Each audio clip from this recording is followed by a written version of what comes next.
This is movement deep dive number 16 or 17. I've lost track now. And today is part 1 of troubleshooting the SI joint. Some people, for example, who don't really even believe that the SI joint has any movement in it whatsoever. However, whenever there is a joint between two structures, it's because some degree of movement is meant to happen. In the SI joint, as we'll discuss, there isn't a whole lot of movement meant to happen, but the fact that there is a joint space there means that it is meant to have a little bit of freedom. This is going to be a 3-part series.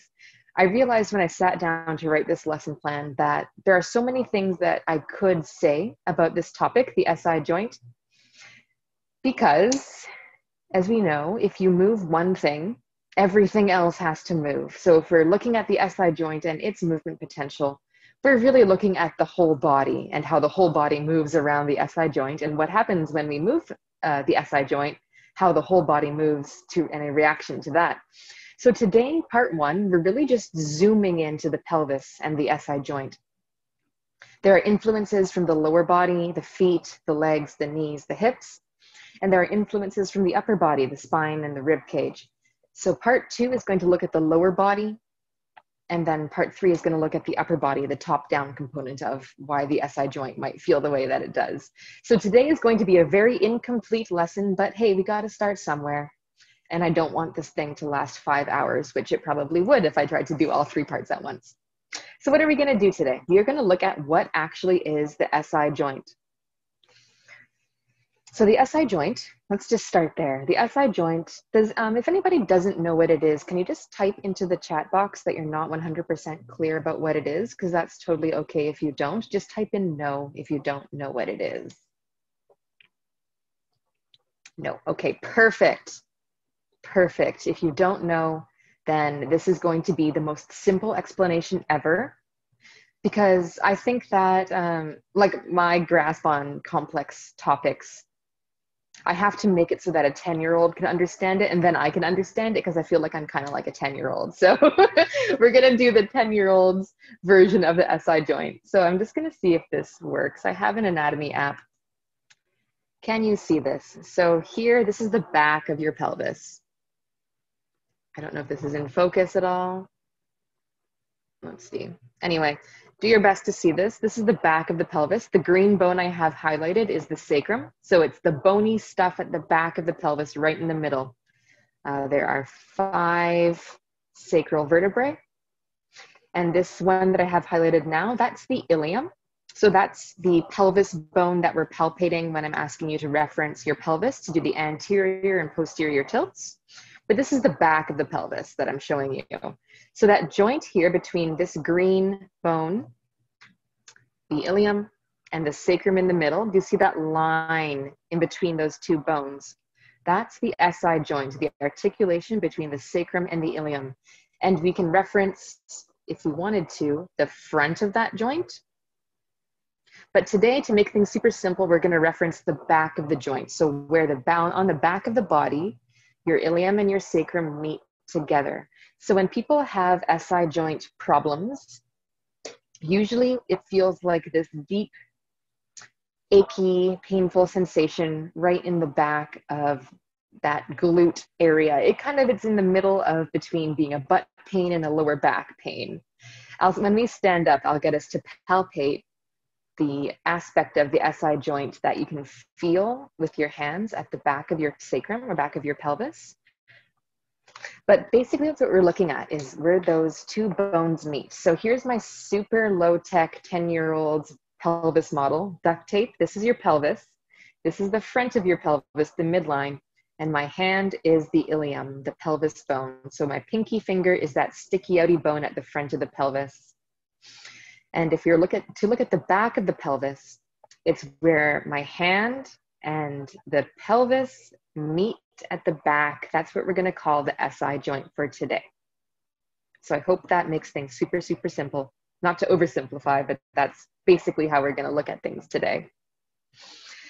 So what I want you to appreciate is my understanding, talking with some people about this, is that The motion of the SI joint we're looking at is the movement of the ilium on the sacrum. It can do things in 3 planes of motion, like the whole body.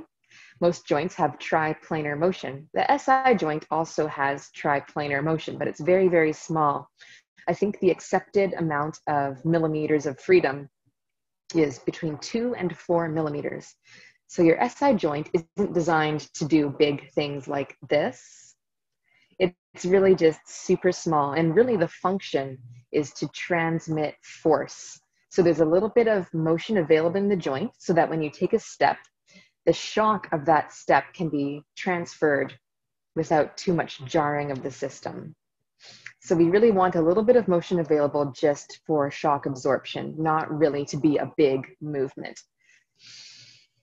So in gait, as I said, there's not a big movement, 2 to 4 millimeters, and shock absorption is the main function of the SI joint. So the way that we're going to think about SI joint motion today is in terms of compression and decompression, and with the movement of the pelvis as a whole.